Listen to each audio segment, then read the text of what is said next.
Halo, Assalamualaikum warahmatullahi wabarakatuh. Perkenalkan, nama saya Mawardi Hulinggi, selaku pemateri pertama. Nah, sebelum saya lanjut dalam menjelaskan materi, saya akan menjelaskan tim kami, yaitu kelompok 2. Yang pertama ada Ikadik Budi Wartawan, kemudian ada Mawardi Hulinggi, yaitu saya sendiri. Yang ketiga ada Farlan Bangga. Yang keempat adalah Monalisa Bakari, dan yang kelima ada Hendra Bau. Nah, judul dari materi kami adalah tentang aplikasi SIG untuk pemetaan rawan longsor. Nah, teman-teman, pasti teman-teman bertanya, apa sih itu tanah longsor? Berikut teman-teman bisa lihat pengertiannya di atas.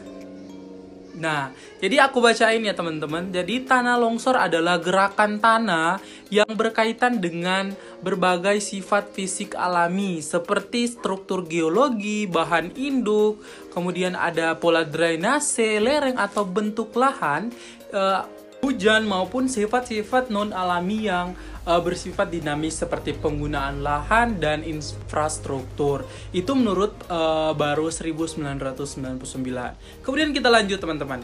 Tentang ini menurut Suprin tahun 2002 mengatakan bahwa tanah longsor merupakan bentuk erosi di mana pengangkutan atau gerakan massa tanah terjadi pada suatu saat dalam volume yang relatif besar. Nah, berikut juga ada menurut Wang 2017 mengatakan bahwa kejadian tanah longsor berhubungan dengan berbagai faktor seperti perspektif geologi, jarak dari perspektif vegetatif dan topografi. Seperti itu teman-teman. Kita lanjut. Berikut ada, teman-teman bisa lihat di atas bahwa tingginya tingkat kerugian yang dialami oleh masyarakat yang diakibatkan karena terjadinya bencana alam yang disebabkan karena kurangnya informasi yang diperoleh oleh masyarakat sekitar. Nah, itu memungkinkan ya kesadaran masyarakat akan tanggap bencana menjadi sangat minim. Oleh karena itu, informasi awal mengenai potensi dan resiko bencana merupakan salah satu media informasi yang sangat penting atau dapat digunakan sebagai pendidikan dasar tanggap bencana bagi masyarakat yang akan kita berikan edukasi. Itu menurut Dynamic 2012. Nah, berikut akan dilanjutkan oleh pemateri selanjutnya. Saya sebut dengan hormat Kak Ikadik Budi Wartawan. Kepada Kak Ikadik dipersilakan. Terima kasih. Baik, terima kasih Saudara Adi atas penjelasan materinya selaku pemateri pertama. Langsung saja di sini saya ingin melanjutkan. Lanjutannya yaitu pemanfaatan sistem informasi geografis atau dikenal dengan SSIG ya. Nah, jadi dengan menggunakan sistem informasi geografis dapat dimuat berbagai informasi geospasial yang tentunya berkaitan dengan berbagai faktor penyebab tanah longsor. Nah, jadi pemetaan daerah rawan bencana tanah longsor ini dapat dilakukan dengan menggunakan berbagai aplikasi ataupun software pemetaan pada SIG atau sistem informasi geografis seperti dengan menggunakan ArcGIS dengan berbagai tipenya. Dengan pemetaan daerah rawan bencana tanah longsor di Kecamatan Sibolangit, maka dampak dari bencana dapat diminimalisir dan dapat dilakukan tindakan yang bersifat preventif terhadap daerah dengan kategori tingkat kerawanan tinggi. Nah, jadi maksudnya teman-teman, dengan adanya suatu pemetaan di daerah Kecamatan Sibolangit ini, maka dari itu dapat dilakukan suatu tindakan untuk mengatasi suatu permasalahan rawan tanah longsor ini. Nah, jadi itu saja penjelasan dari saya. Selanjutnya dilanjutkan oleh pemateri ketiga. Terima kasih. Baik, saya akan melanjutkan materi terkait aplikasi SIG untuk pemetaan rawan longsor, di mana saya akan melanjutkan di bagian metode. Yang pertama, data.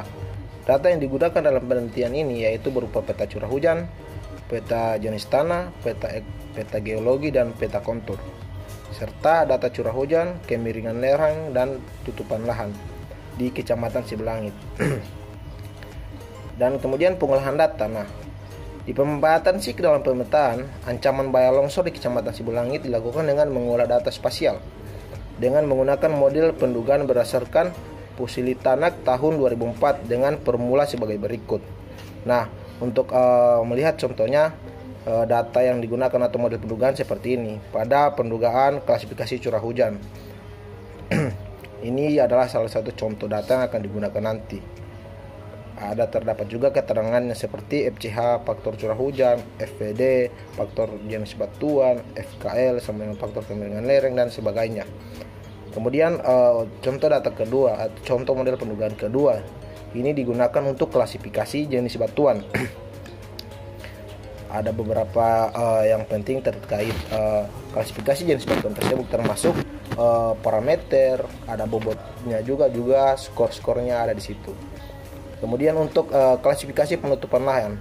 Nah, pada model pendugaan ini ada juga contoh data yang akan digunakan atau mungkin model pendugaan yang akan dipakai dalam melihat klasifikasi penutup lahan terhadap sebuah objek penelitian tersebut. Selanjutnya klasifikasi hasil akhir dengan analisis skor dan dilakukan dengan membuat 4 kelas kerawanan longsor, yaitu rendah, sedang, tinggi, dan sangat tinggi. Berdasarkan jumlah skor akhir, semakin besar jumlah skor maka semakin tinggi tingkat kerawanan dengan penentuan selang skor. Nah, selang skor sama dengan skor tinggi kurang skor rendah dibagi dengan jumlah kelas klasifikasi, maka hasil akhir dari pembagian tersebut yang akan dilihat. Data keluaran ini kemudian digunakan sebagai data acuan penentuan wilayah penelitian serta acuan analisis pemetaan daerah rawan bencana longsor di Kecamatan Sibolangit. Analisis peta kerawanan tanah longsor dilakukan setelah peta-peta tematik parameter, yaitu peta curah hujan, peta jenis tanah, peta geologi, peta kemiringan lereng wilayah tersebut tersedia dan siap dalam bentuk peta digital. Kemudian setiap jenis peta tersebut dilakukan klasifikasi berdasarkan skor serta diberi bobot, kemudian skor dikelompokkan dan dianalisis. Pemetaan tersebut dilakukan dengan menggunakan aplikasi atau software ArcGIS 10.1 dan bisa menggunakan ArcGIS lainnya juga. Pada proses pemetaan, setiap parameter memiliki klasifikasi skor yang dikalikan dengan bobot masing-masing parameter menurut model pendugaan Pusili-Tanak 2004. Kemudian hasil perkalian skor dan bobot tersebut dijumlahkan berdasarkan kesesuaian lokasi geografisnya. Baik, itu yang bisa saya jelaskan. Berdasarkan dari hasil penelitian yang telah dilakukan, bahwa di mana faktor yang mempengaruhi terjadinya tanah longsor di Kecamatan Sibolangit meliputi curah hujan, jenis batuan, jenis tanah, kemiringan lereng, dan penggunaan lahan. Kemudian lokasi penelitian ini memiliki tingkat curah hujan yang tinggi, yaitu antara 1.501 sampai dengan 2.500 mm per tahun. Jenis batuan di lokasi penelitian merupakan wilayah dengan struktur batuan yang sangat dipengaruhi oleh kondisi Gunung Sibayak dan Barus. Jenis tanah di Kecamatan Sibolangit terdiri atas jenis tanah patsolik, andosol, latosol, regosol, bahkan aluvial. Kemiringan lereng di Kecamatan Sibolangit yang merupakan daerah perbukitan memiliki kemiringan 2-15%, 15% sampai 40%, dan lebih dari 40%. Kemudian jenis penggunaan lahan di Kecamatan Sibolangit meliputi permukiman, perkebunan rakyat, tegalan, sawah, dan bahkan hutan. Baik, saya akan melanjutkan materi pada slide selanjutnya, yaitu tentang pemanfaatan sistem informasi geografi.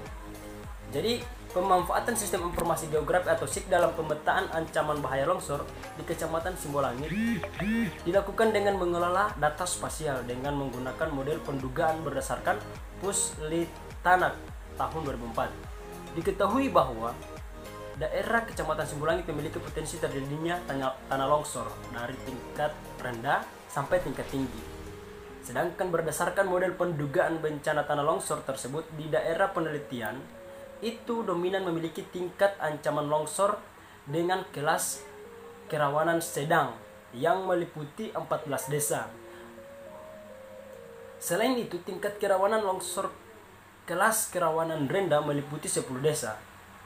Dan tingkat kerawanan tinggi itu meliputi 3 desa, dan tingkat kerawanan sangat tinggi itu ada pada 1 desa.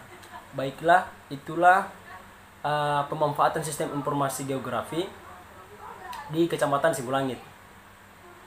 Itu saja yang bisa saya sampaikan. Bila ada salah-salah kata di awal kata, tolong dimaafkan. Kami dari kelompok 2 Akhir kata, assalamualaikum warahmatullahi wabarakatuh.